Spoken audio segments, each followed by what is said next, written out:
Olá, sejam todos bem-vindos ao meu canal. Como que vocês estão? Espero que todos estejam bem, debaixo da paz do Senhor Jesus Cristo, da graça do Senhor nosso Deus. Eu gostaria de pensar aqui com você sobre algo muito importante.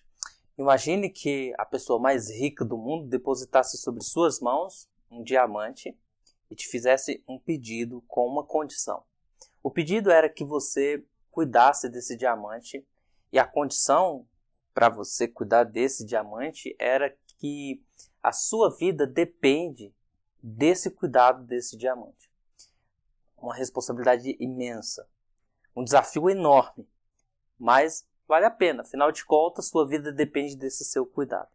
E se eu te disser que há algo mais importante que um diamante, que uma pessoa extremamente importante depositou sobre sua responsabilidade, sobre minha responsabilidade, e é nosso dever cuidar desse tesouro.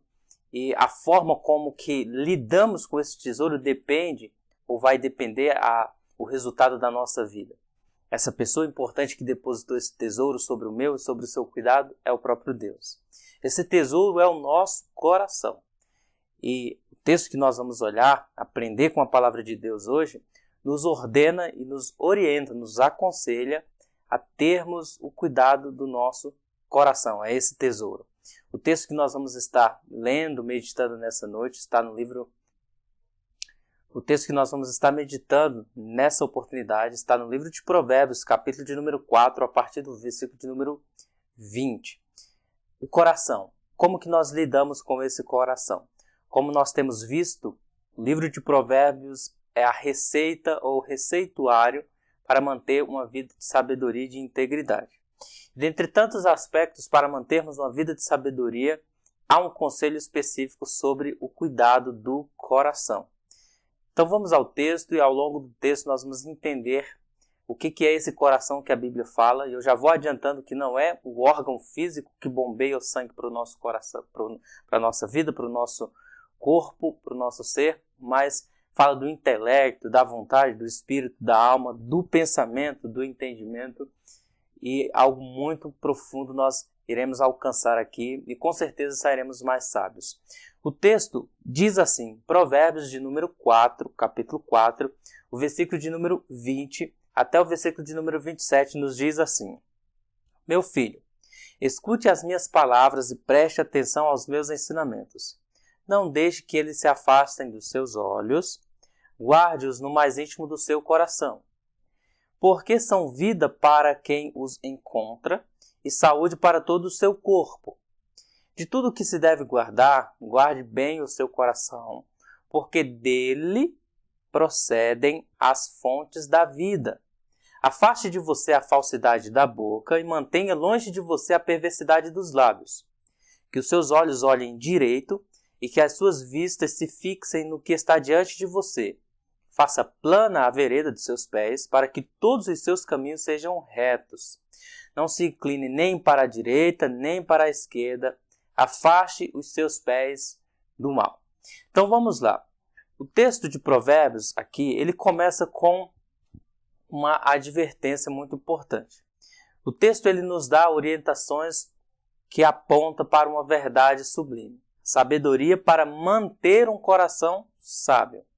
Veja bem que aqui a ideia é manter um coração sábio, então você deve se perguntar. Para manter o coração sábio, subentende que ele já recebeu o coração sábio. Ele recebe um coração sábio ao dar ouvido às instruções que nós vimos em outros vídeos, e você pode acompanhar no capítulo 1, capítulo 2 e capítulo 3. Então ele recebe esse coração sábio ao dar ouvido aos conselhos do pai, ao não desprezar a sabedoria da mãe, que são autoridades estabelecidas por Deus para guiar o caminho do jovem. E o elemento, o instrumento que o pai e a mãe usam para instruir o jovem é a palavra do Senhor. Aquele que ama e deseja a sabedoria recebe instrução e se desvia do caminho do ímpio, como nós vimos anteriormente. Então ele recebe esse coração quando voluntariamente se dispõe a estar debaixo da disciplina da palavra de Deus. Então aqui a gente já entende uma lição extremamente importante.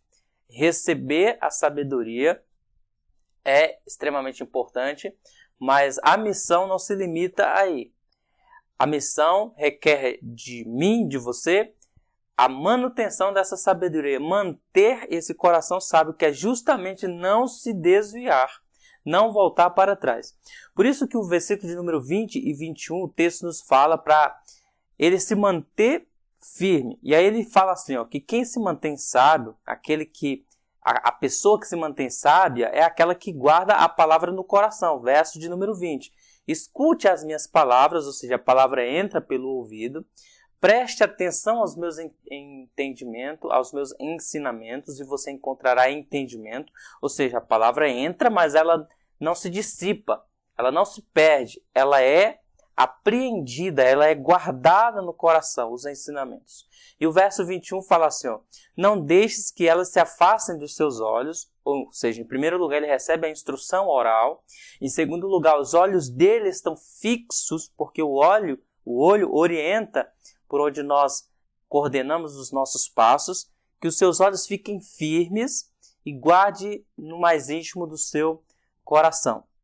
A palavra no coração, guardada aqui, parece-me uma referência, que é algo que a gente pode comparar com a Arca da Aliança, que era a Arca Sagrada, que se guardava dentro dessa arca o maná, que Deus havia mandado, a vara de Arão, que havia florescido, e as tábuas da lei. Então a ideia de guardar a palavra aqui é a ideia no sentido de guardar como algo precioso, como algo que tem valor e como algo que tem relevância. Geralmente se refere ao coração como o centro das emoções, o centro da vida interior de uma pessoa e sua orientação para Deus. É no coração que se produz, quando a gente vê no contexto bíblico, é no coração que se produz pensamentos, aquilo que ordena a nossa vida, sentimentos e as escolhas. O coração, portanto, é a fonte. Interessante notar e fazer um comentário aqui sobre sentimentos, que nós não podemos evitar o que sentimos. Uma palavra de afronta, uma palavra de calúnia, ela tem o poder de nos afetar sentimentalmente. Então, quando alguém te xinga, alguém lança uma palavra rude sobre você, é impossível que você não sinta essa palavra te ferir. Então, o sentimento você não pode evitar. O que nós, com a ajuda do Espírito Santo, com o fruto do Espírito Santo desenvolvido em nós, podemos fazer é tomar decisões com base naquilo que sentimos. Ou seja, eu não consigo evitar o que eu sinto, mas eu consigo controlar minhas ações com relação àquilo que eu estou sentindo. Estou magoado, então eu consigo controlar esse sentimento de mágoa e ao invés de ferir a outra pessoa também com palavras pesadas, palavras rudes, eu tenho a força do Espírito Santo que me ajuda a vencer esse sentimento aqui e tomar atitudes e ações sábias. Eu não ajo por impulso, porque o Espírito Santo de Deus, a palavra que me faz sábio, me dá sabedoria para saber filtrar o sentimento e a ação. Veja que o Senhor Jesus Cristo, ele não negligenciou o fato do coração. O coração que é corrupto, o coração humano, o sentimento, a alma humana precisa de redenção, o espírito humano, os sentimentos, os pensamentos, a mentalidade humana precisa ser regenerada. O Senhor Jesus Cristo, no Evangelho de Mateus, capítulo de número 7, versículo 21 e 23, falando sobre quão danoso é o coração e já dando uma exortação sobre a religiosidade, porque o contexto de Mateus, capítulo de número 7, 21 ao 23, o contexto maior é o Sermão da Montanha. O contexto menor é que Jesus está advertindo e exortando os religiosos da época sobre a contaminação do corpo.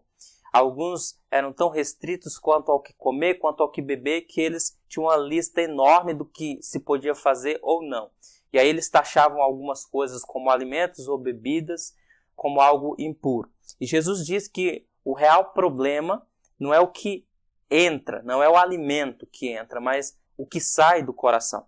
Nas palavras do Senhor Jesus Cristo, ele fala assim, ó, sobre o coração, que é a nossa alma, o nosso pensamento, o nosso ser interior.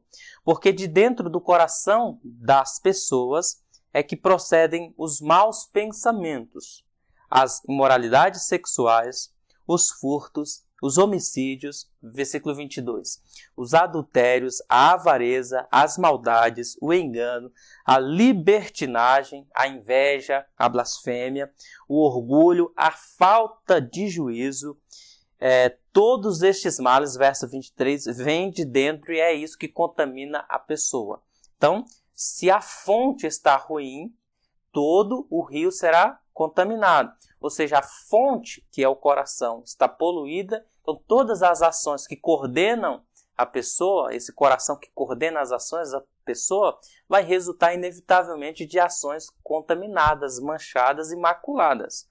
Então, só há uma resposta e uma receita para isso. Se a fonte está contaminada, ou você troca de fonte, ou a fonte precisa ser purificada, que é a ideia do novo nascimento, de receber um novo coração regenerado que somente Cristo Senhor pode dar.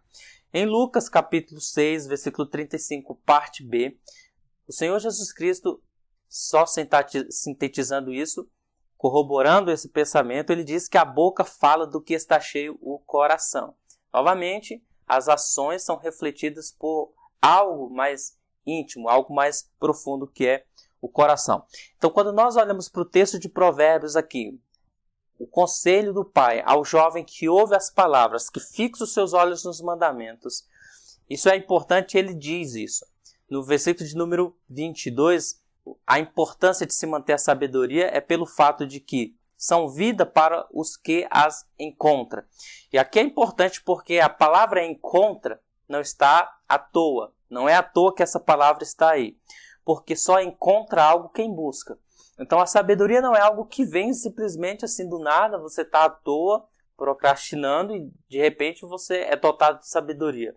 A sabedoria no contexto do livro de Provérbios, ela precisa ser buscada e ao ser buscada ela é encontrada. E a pessoa que encontra a sabedoria não recebe apenas a sabedoria, mas uma série de tesouros que acompanham a sabedoria, que é vida longa, é vida boa, é vida feliz, é vida de paz.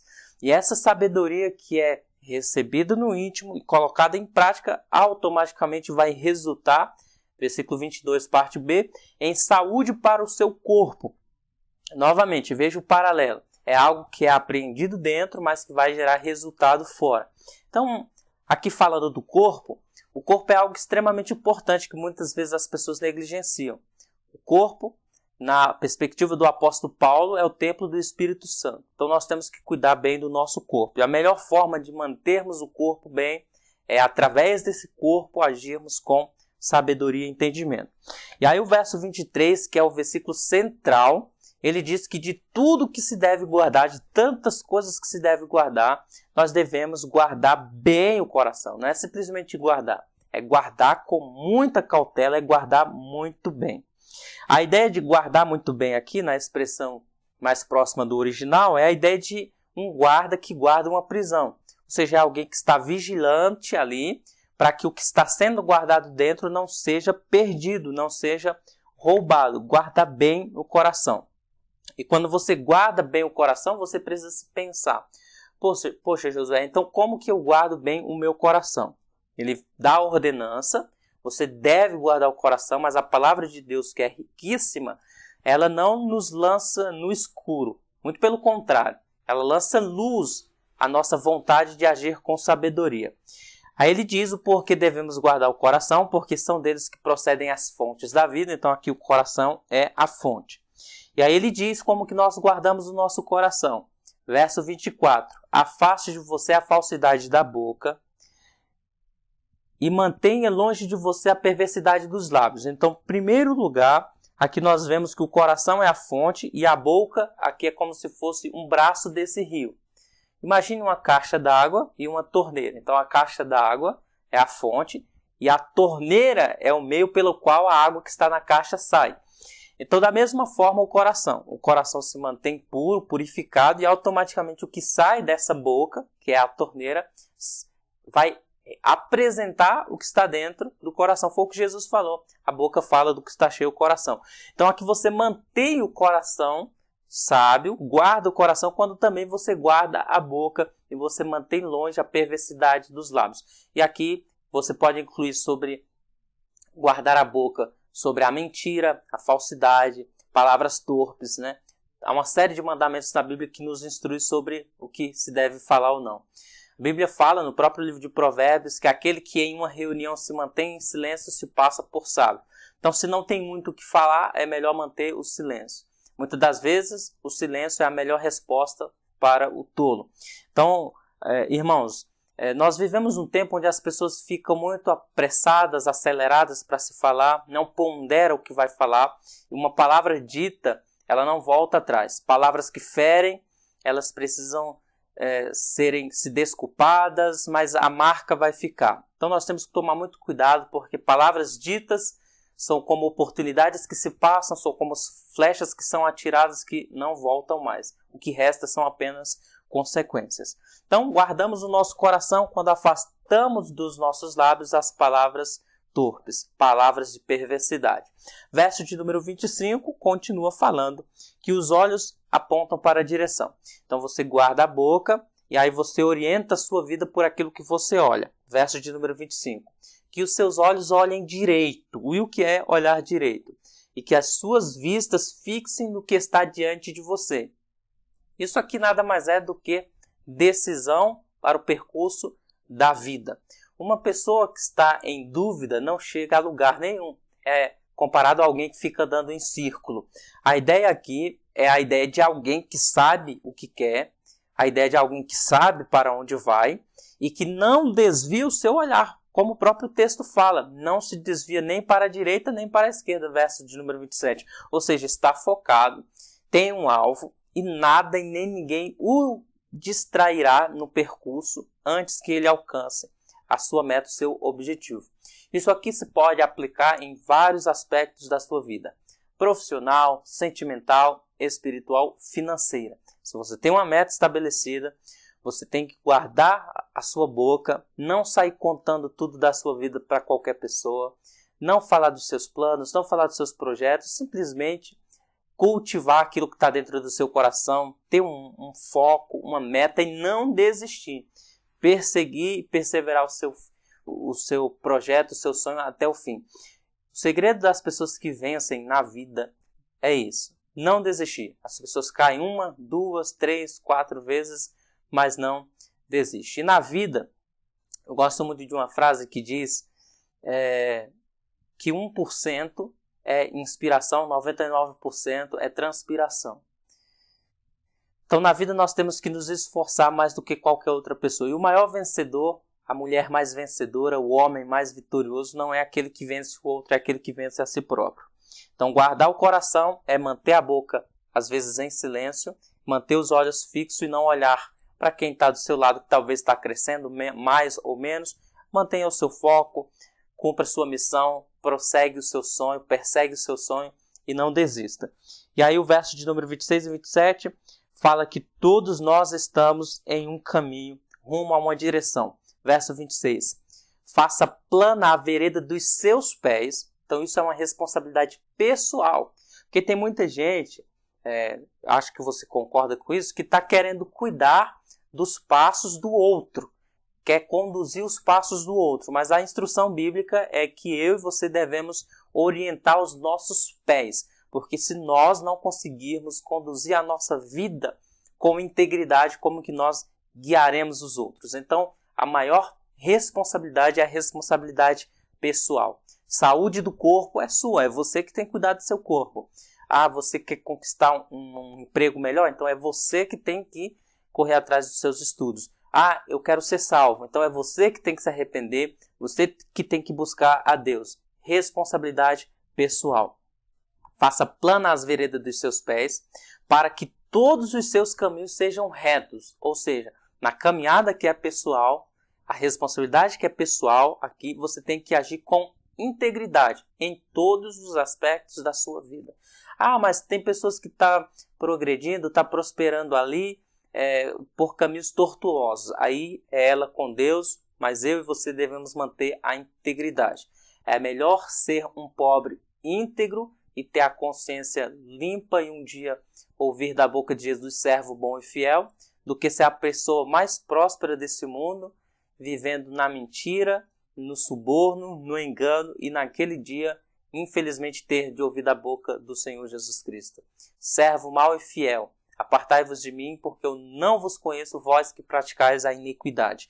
Então mantenha todos os seus caminhos retos, suas palavras, seu estilo de vida, seu modo de vida, o modo como você trata as pessoas, que seja íntegro, para que você coloque sua cabeça no travesseiro e durma em paz. Verso 27, não se incline nem para a direita, nem para a esquerda. Afaste os seus pés do mal.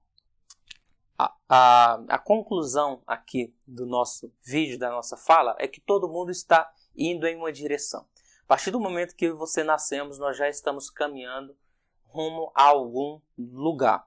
E assim como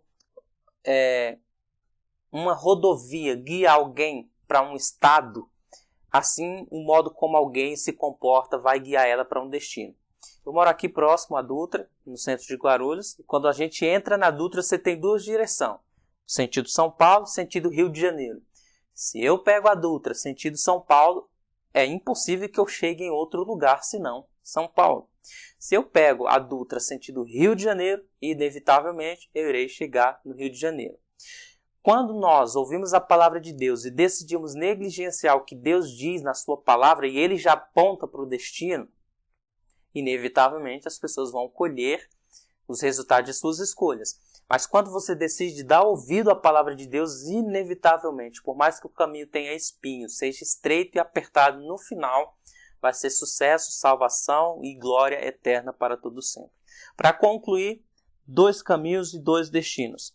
Versículo de número 19, ainda do capítulo 4, vai falar do destino dos ímpios. Diz assim, olha: o caminho dos ímpios é como a escuridão, nem eles sabem em que tropeçam, porque andam na loucura do entendimento, sem direção. É a ideia aqui de andar no escuro, é alguém que anda sem direção, sem claridade, sem saber onde está colocando os pés. É alguém que anda simplesmente pela própria sorte. No verso 18, fala do caminho do justo, daquele que foi justificado e é ordenado e guiado pela palavra de Deus. Mas a vereda dos justos é como a luz do alvorecer, que vai brilhando mais e mais até ser dia claro ou ser dia perfeito. É a ideia de alguém que começa a andar na escuridão à meia-noite, continua andando, e à medida que ela vai andando, o sol vai nascendo e vai tornando claro o caminho dela. A vida com Deus, meus irmãos, é justamente assim. Parece que tudo é uma dúvida, onde você simplesmente tem que andar pela fé, mas à medida que você vai andando, Deus vai te dando entendimento, vai esclarecendo e ordenando a sua vida, até que o sol da justiça brilha e você vai ver que verdadeiramente você está no caminho certo, no caminho de vida. Que Deus abençoe sua vida e que você mantenha o coração sábio na paz do Senhor. Eu oro agora pedindo que Deus abençoe sua vida no nome de Jesus. Pai Santo, eu quero te pedir nessa hora que a tua graça nos acompanhe, nos guarde e nos livre de todo o mal. Que o Senhor abençoe esse irmão, essa irmã que está do outro lado, dando sabedoria e graça, aproximando pessoas que irão ajudá-las na caminhada, na trajetória. Que o Senhor possa abençoar financeiramente, espiritualmente, cuida da saúde. Põe uma fome e uma sede no coração desse irmão e dessa irmã pela tua palavra e que o Senhor os abasteça com a sabedoria que somente o céu pode dar, livrando-os de todo laço, de toda tentação, quebrando toda maldição pela autoridade da tua palavra e pelo sangue precioso de Jesus Cristo. Nós oramos no nome de Jesus. Amém. Um beijo fraterno no seu coração e até o nosso próximo encontro, Deus assim nos permitindo. Não se esqueça de deixar o seu like aí, curtir o vídeo, compartilhar para o maior número de pessoas. Fazendo isso, você nos ajuda a levar a mensagem de Deus mais adiante. Deus te abençoe e até a próxima.